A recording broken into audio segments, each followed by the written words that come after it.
decent week so far, and trying to just work some fundamentals and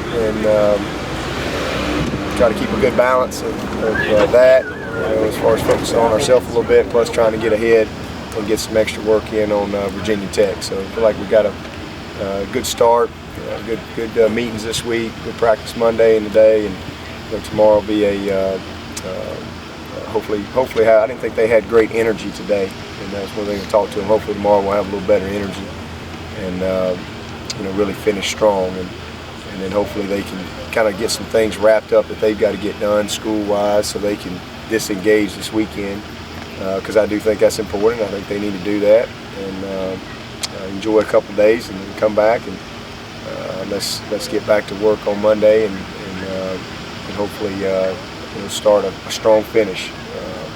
They've got fall break Monday and Tuesday, so I think that's going to help them having a few days in a row here where they can just hopefully disengage a little bit mentally and recharge and refocus and get ready to hopefully play our best ball this second half. What's unique about this team that you've seen through the first 6 games? Well, I think they've responded to the challenges that have been put before them. I mean, it hadn't been pretty, but they found ways to win, and the potential letdown situations, they've responded well.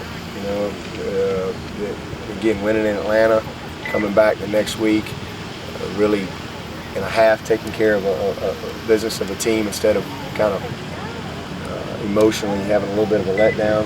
Didn't happen. Flipped the script against Florida State, played hard, didn't finish the game, had opportunities to. Then turn around and go to Boston. No emotional letdown. Play hard, ready to play, good energy, handled some adversity. Got better as the game went, and then to come back this past weekend against obviously a team that's been a thorn in our side, and get better as the game went. Make some huge plays in all 3 phases. I think that's probably the biggest thing is to this point they responded well to really all the situations that they've been faced with. And I think that's a good sign of leadership and chemistry and all those things. And they want to be good. They're a coachable group. Still got a lot to learn. We got a lot of guys that this time next year and the year after that, we're going to look back and say, man, boy, just look how far he's come. And there's a lot of guys on our team right now that are similar to that. Look at New Cockins as a freshman. Look at him now. As guys mature and physically and mentally. That's just a process you got to go through. So, but I like this group, and we hopefully will have a better second half. I think the second half last year we were 3-3. The last 6 games, and obviously that's not what we want. That's our challenge is to go have a better finish this year than we did last year. That second half's got to be a little bit, I guess, brightened a little bit by what happened to Florida State on Saturday. I mean, that door was open a crack. Now it's open a little wider. Yeah, well, I mean, as I told them after our game, I mean, we're still in the car. We just don't have our hands on the steering wheel anymore. And we lost that control when we got beat down there. But it's really still about us and maximizing our opportunities.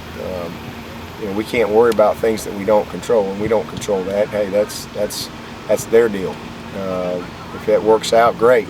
But all I know is regardless of what happens with the things we don't control, we take care of business and we have a great second half, and we have a chance to really have a special season.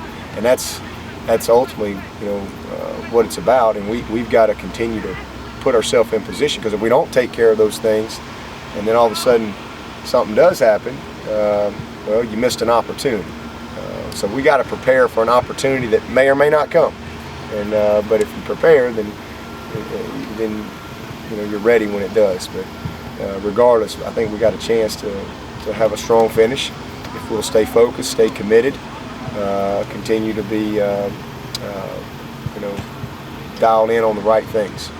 Do you, with Wake Forest, that's only 5 days after Virginia Tech, do you do anything this week to kind of prepare this week, since you got an open week, to kind of go a little bit with them? We do as a staff. Not with the players though. But as a staff, we've already done some preliminary work. You know, obviously you know your schedule coming in, and you know we've done some preliminary work on Wake Forest from a staff standpoint. So you have a short week, so that way when you do come in on Sunday, you're not just starting from scratch. You feel like you're 2 days behind all week long. You know, staff-wise, preparation-wise, we're in good shape there. But from a player standpoint, this week's all about us and Virginia Tech. Because that's the next game. That's the most important game. Don't win that one, then nobody's happy. Did you go live tackling again this week? No. We're trying. We've been all thud, and we'll be thud again tomorrow. We're going good on good, like we always do. But no, we're not going to the ground right now. We're trying to heal them up.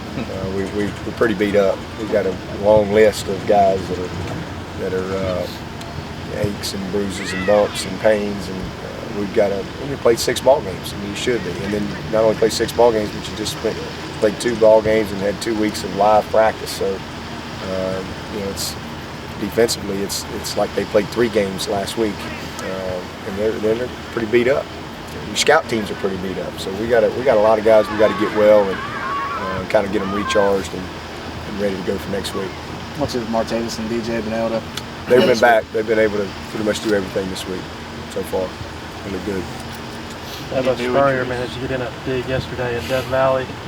Yeah, I heard about that. What's your take? Well, I mean, he's it's amazing people are interested in Clemson so much, but well, I mean, firstly, for the record, the original Death Valley is right here. I think, in case anybody has any doubts, it's right here. That's the original Death Valley. Do we all agree on that? Y'all agree? I don't know. No, history says that. Tim Ray? Is Tim around here? 1948 here. I don't know. 1948? Yeah. All right, well, we're going to just... They were called Death Valley originally. I think this is the Yeah. original. I'm pretty sure it's accurate. This is the original Death Valley. But so that's, but I can see where he might have a little confusion. Our guys have never been to USC. California's a long way from here. So, I can see where there can be a little confusion there. Got 2 Death Valleys and 2 USCs, but there's only one real one. Anyway, Coach Spurrier. That's classic Spurrier. Do you like the fact that it seems like every week he's got something else they like to just talk about Clemson? Hey man, hey, when he's winning, you say anything you want. He's one of the best. He's had more lines than anybody probably ever will. But they got a heck of a football team, I'll tell you that. A heck of a team. Yeah, where did you vote them? Now that you're voting, I have them. I think I've got them 3rd or 4th. They're a really good team. Really good team. I've got a chance to see them a couple times, and I'm one of those that kind of hope they can continue it on, and we can. Because again, I just think that's special for this state. It was a great day for the state of South Carolina versus Georgia this past weekend. Pretty unique, to be playing both our schools, playing both their schools. Again, they got a really good football team, and I think we got a chance to be. We're probably not quite there yet, but we got a little ways to go before we got to worry about that one. All set. I asked that question, and I used a piece of information that you gave me because I didn't know